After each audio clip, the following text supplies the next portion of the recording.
Hi, Jessica. I'm looking at your website. Okay. I'm on a laptop, and I actually have the biggest laptop you can get. And my resolution, I never changed it. So this is sort of what other people would see. Um, all right, the welcome is nice. I think this tree one is your best piece by far.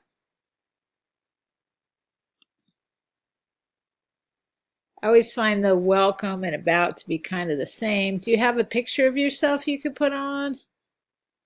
Doing something fun like skiing or doing calligraphy or just, part of getting a job is people just want to get to know you. And that sounds terrible, like it couldn't possibly be true, but really it is. So if people think you're an interesting, engaging person, they're going to call you in. It's a subtle side of the business world. Okay.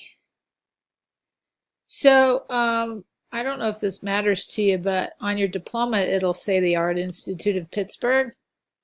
You don't have to say the online division. That's what you would put on your resume. Okay. I can tell you right off the bat, these photos are not acceptable. They're not at a professional level. First of all, you didn't crop like out the table or whatever it is out there. And these are good designs, but you wouldn't be able to tell because the photo's kind of dull and the type is almost blurry there. So take the photo into Photoshop, crop it so that there's no background showing, and adjust the curves so it's a little brighter. The other thing I highly recommend you do is put in next buttons so the viewer doesn't have to keep going backwards. When you don't have those in there, honestly, it just looks like you were too lazy to do it.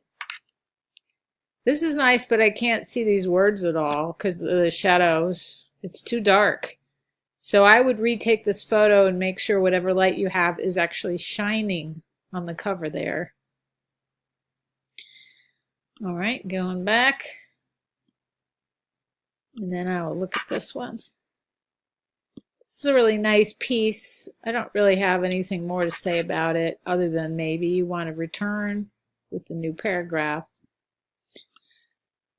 Contact information.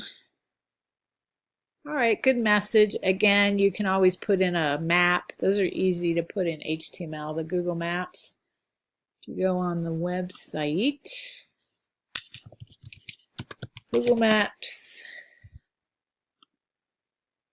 there is, so let's see. That is where I live right now. So if let's say I wanted to go over here to that part of Pinellas. Now let me see how I would get it. Embed a map. All right. So you copy this and you just put it in the HTML. It's real simple.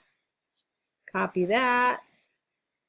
And then I can't actually go into your work, but I might be able to view the source and show you where to put it.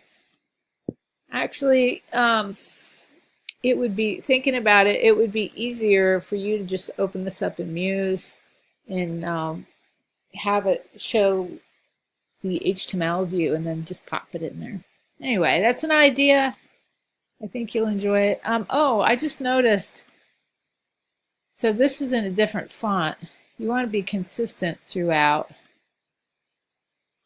Those are little things to double check. All right, let me know if you have any questions.